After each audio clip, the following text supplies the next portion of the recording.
Elle va être jolie cette scène de bûcher. Bonjour, c'est Drawer et aujourd'hui nous allons parler du dernier film de Gaspard Noé qui est sorti en... Gaspard Noël, pas du tout, hein. Du dernier film de Gaspard Noé qui s'appelle Lux Aeterna et qui est sorti là en septembre 2020. Gaspard Noé qui est le réalisateur de Irréversible, Enter the Void, Love, Climax. D'ailleurs Climax qui a fini dans mon top de l'année dernière et je postillonne, c'est dégueulasse. Générique.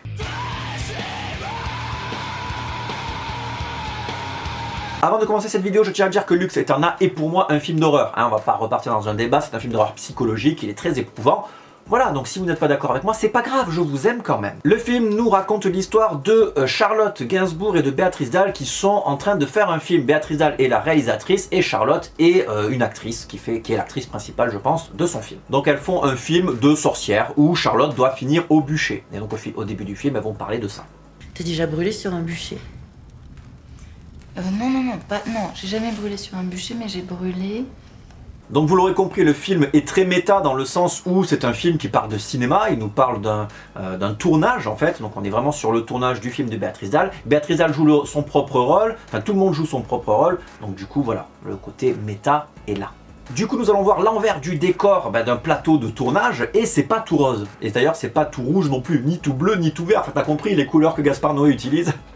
Ah l'épilepsie, mec, l'épilepsie, putain, va voir un orthophoniste une fois pour toutes et on n'en parle plus. Donc on le sait avec Gaspard Noé, on est devant du cinéma sensoriel, il nous fait vivre des choses en salle de cinéma, donc voilà, à travers des scènes de viol de 10 minutes, ou à travers des fellations en 4D, en 3D, en 4D faut pas exagérer, ça serait un peu con qu'il y ait le goût, en plus par exemple, hein, tu te prends une éjac dans la gueule déjà, si en plus t'as le goût, bon ben...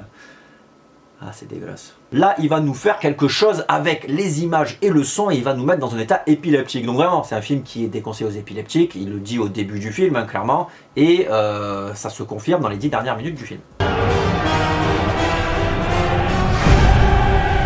Donc ici on est dans l'enfer des plateaux de tournage, avec des actrices qui sont oppressées en permanence, avec des réalisateurs qui n'ont pas leur mot à dire et qui pètent un plomb, des chefs-op qui se prennent pour Dieu, des gens qui veulent percer dans le cinéma et qui du coup te harassent jusqu'à la mort pour que tu puisses jouer dans leur film, des producteurs exigeants, bref une panoplie de personnages totalement chiants en fait et qui te dégoûtent de l'industrie du cinéma. Et comme on sait que c'est dur de faire des films de genre en France en plus, je pense que le petit Gaspard a voulu nous faire passer un message. Ben oui, à la base on est là pour créer un film, donc un film, on est là pour créer une œuvre d'art. Il faut se rappeler que le cinéma c'est quand même le 7e art, donc on est là pour créer une œuvre d'art.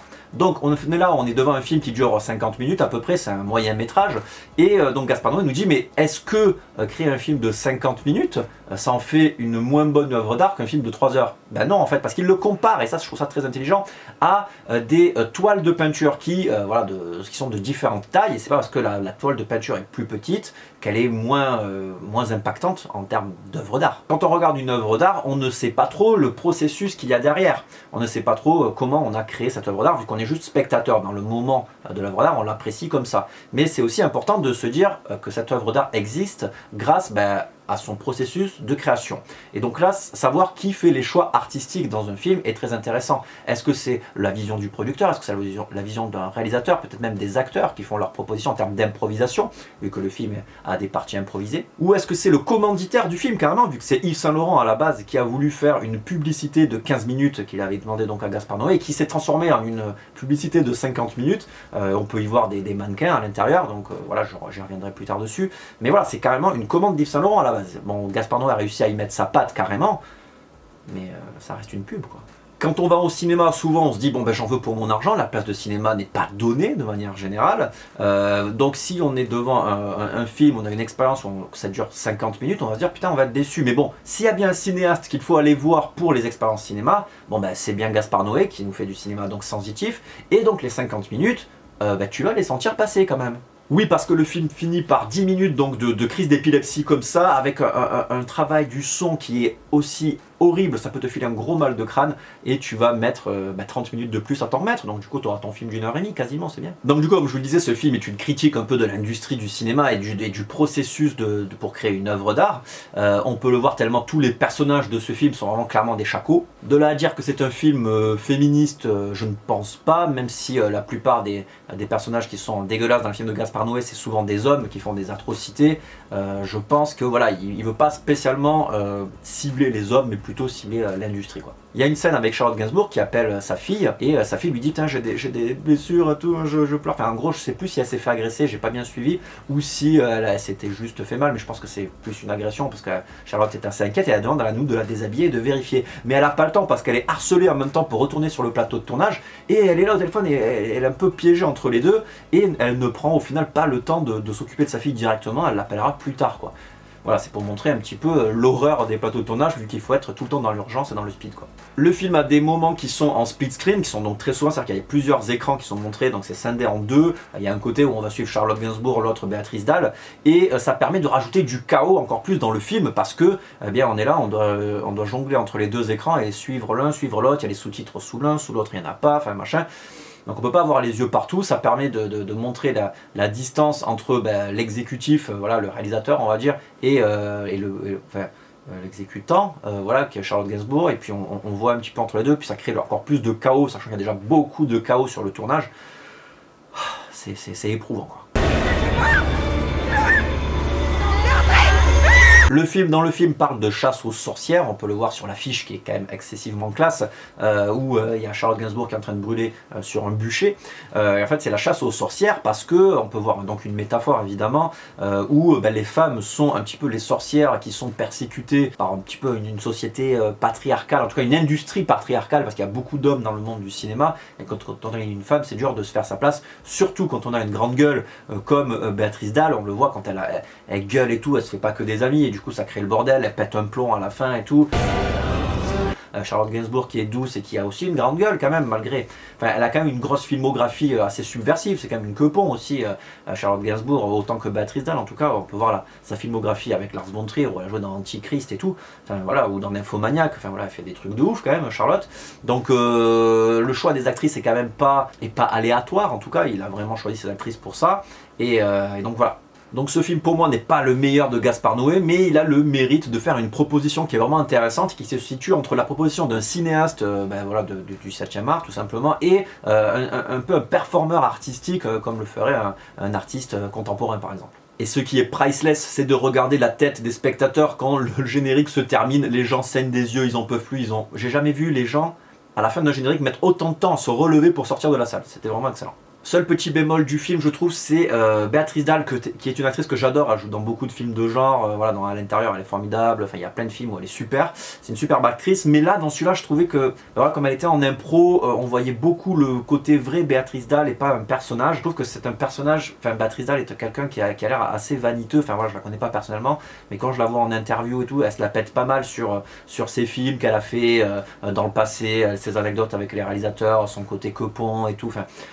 C'est clair qu'elle a eu une vie assez mouvementée, assez quepon, hein, clairement, je remets pas ça en question, mais le fait qu'elle le mette vraiment en avant, c'est un peu gênant, notamment face à Charlotte Gainsbourg, qui est quand même quelqu'un de très humble et qui a une vie de taré quand même, c'est quand même la fille de Gainsbourg, et malgré ça, elle a quand même su créer sa personnalité et tout, enfin, c'est une actrice incroyable, mais elle se met pas en avant, et du coup, enfin, les gens qui se mettent beaucoup en avant, moi ça me dérange un peu, bon, voilà. On sent que le film aussi a manqué de donner de l'immersion un petit peu plus à ses acteurs, parce que enfin voilà, c'est un film de descente aux enfers. La plupart des films de Gaspard Noé sont des films de descente aux enfers, et dans celui-là, la descente aux enfers, on la sent pas trop monter, quoi. Le film, voilà, c'est peut-être là les limites du moyen métrage. On sent pas trop la pression et les émotions monter. Je trouve que ça va trop vite. Le moment où Béatrice Dalle pète les plombs, ça monte vraiment, je trouve, d'un coup. Enfin, le moment où on se dit, mais comment elle peut être aussi fragile à ce moment-là, quoi. Enfin, je veux dire, comment Charlotte Gainsbourg aussi, d'un coup, elle va perdre les pédales et tout. Enfin, tout est trop rapide, je trouve, et ça m'a un petit peu dérangé,